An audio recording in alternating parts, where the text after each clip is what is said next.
right, welcome back, everyone. I told you I'd give you an update on the seizure of that Venezuelan tanker. If you haven't seen the video, it's really quite amazing. We could put that up there, guys. These members of our military coming in on helicopters, landing on that Venezuelan ship loaded up with oil, headed to Iran and ultimately Cuba, we are told, with 1.1 million barrels of oil on board. You're talking tens of millions of gallons of oil on board this ship. Now, the United States is now saying, we are taking the ship and we are taking the oil.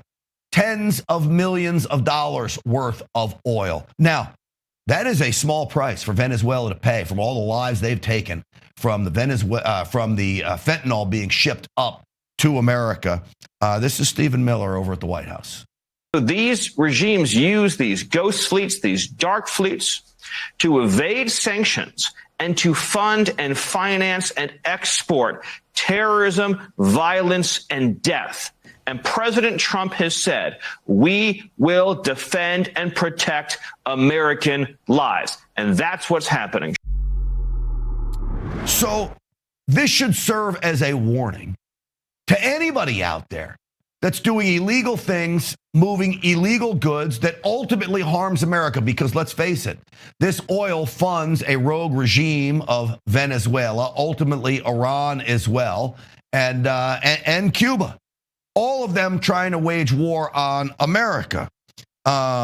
Listen to this from Senator Lankford. This is a major issue. We're going to stop this rather than just ignore it, and that's a good thing to do. It does put more pressure on Maduro and his illegitimate regime that's there, but it really speaks out for everyone moving oil for terrorist organizations, hiding their location in GPS and such, to say the United States sees you and we will stop this. All right, he mentioned something very interesting there about hiding the GPS. They basically cloaked themselves. I want to bring in to discuss all of this former commander of the USS Cole, Kirk Lippold, is with us. Commander Lippold, it's great to have you on the program. Thanks, Grant. Great to be on. It's great to see you again, my friend. This idea of cloaking the GPS, I was going through what this was happening. They were flying the Guyana flag as a way to skirt international law. And then apparently the GPS was not showing them in the real location that they were. How does all that work? Well, first and foremost is that ships around the world have a maritime tracking system beacon on them that allows insurance companies like Lloyd's of London and others to track where they are, that the tracks that they are following are in fact legitimate, the cargoes they are carrying between countries are in fact authorized, that they're not part of the ghost fleet that Stephen Miller referred to, where they kind of change things. The second thing that's important is the flag that it's flying under, because that tanker had to have been flagged under Guyana, which in that case would be legal. But if it's not, then it's considered a stateless vessel and can be seized on the open ocean by the United States or others. And this was an absolutely flawlessly executed operation. That vessel had been under suspicion for quite some time as carrying illicit oil to Iran from Venezuela and vice versa. So there are a lot of factors at play here, but that had actually received authorization to be seized on the high seas 2 weeks ago by a federal judge. Wow. So this was a legal operation. All right, so you've got the legal aspect of it. You make a great argument. A judge is involved. I didn't hear that, so thank you for bringing that to us. And then you've got the aspect of carrying this operation out. You've been in some very terrifying waters. Obviously, we all know what happened to your ship, the USS Cole. This is a dangerous mission. It can't be that easy to just take over a giant tanker like this. Can you take me into a mission like this?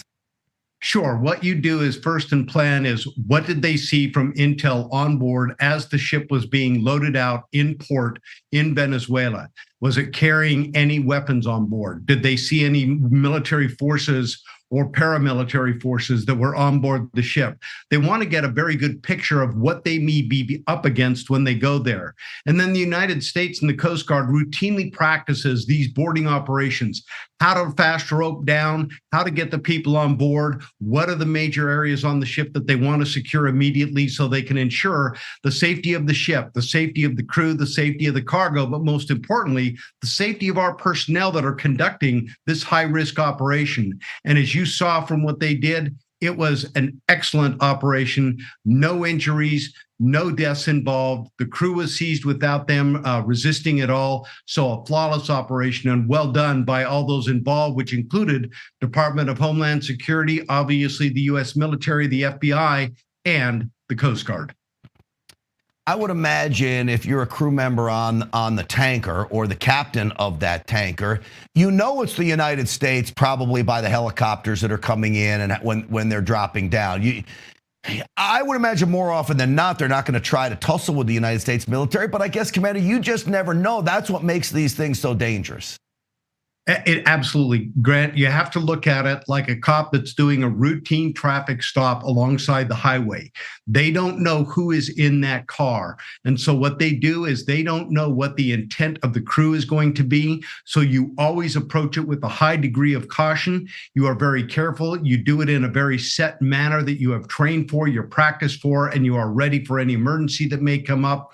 And they did that just like a trained cop or a highway patrolman would do in a routine traffic stop. They also did it with this ship, but obviously being at sea, there are a lot more factors involved, a lot more high risk for things to go wrong. But nonetheless, they did a great job with this mission.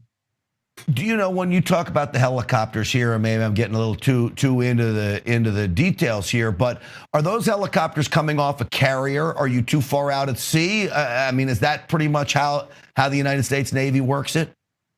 It's difficult to say where they actually came from. That's probably part of the operational security. A lot of times what they may do is have the helicopters based on the aircraft carrier, but they in fact may go to something like a guided missile destroyer, which can get in closer. It has a lower radar signature. It operates a little more stealthily. They can refuel on board. They can also be rearmed there. They can also board the crew at that point as well. So there are a number of aspects into the mission as to what they're trying to conduct and how they're going to do it, how far over the horizon they want to travel, because obviously the helicopters are going to be hovering, that's burning gas. You want to make sure that they have enough to not only drop those men off, but also make sure that if necessary, they can get back to them if trouble begins to break out, to get them off safely in case they have to extract.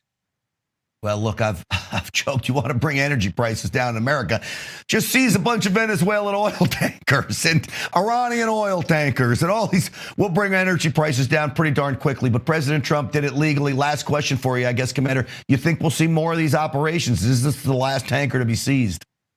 I think you're going to see more of these operations. It certainly send a signal to China, to Russia, that the transfer of illicit oil, especially Iran as well, is no longer going to be tolerated, and that we are going to begin this squeeze. Because at the end of the day, Grant, you have to remember when you look at the Maduro regime, and as you mentioned in your opening remarks about the drugs and the narco-terrorists, we as a nation have an inherent right of self-defense. And what we are doing in taking out these high-speed boats that are trying to transfer drugs, chemical warfare essentially, to the United States, we are saying no more. We've waged this war since the Nixon administration. The Trump administration is finally saying, you know what? Posturing is done. Action is in place. It is authorized under international law, and we are going to lean forward and stop the flow into the United States. Well, that's why I applaud everything that they're doing. And certainly thank you for your service to this country, especially coming on the program. Commander, always great to see you. Thank you. You as well, Grant. Thank you for having me back on. Absolutely. All right, folks, listen, there's a lot of politicians that should be getting coal in their stocking for Christmas, but Birch Gold thinks a smart planner deserves silver. Okay, that's why for every $5,000 you purchase between now and December 22nd, Birch Gold will send you an ounce of silver, which is up over 60% this year. Just text America to the number 989898 to claim your eligibility for this offer. Again, text America to the number 989898 today, because Birch Gold's free silver with qualifying purchase promotion ends on December 22nd. Text America to the number 989898. Do it today. All right, 90% of Obamacare subsidies were granted without documentation verification. We get into that next.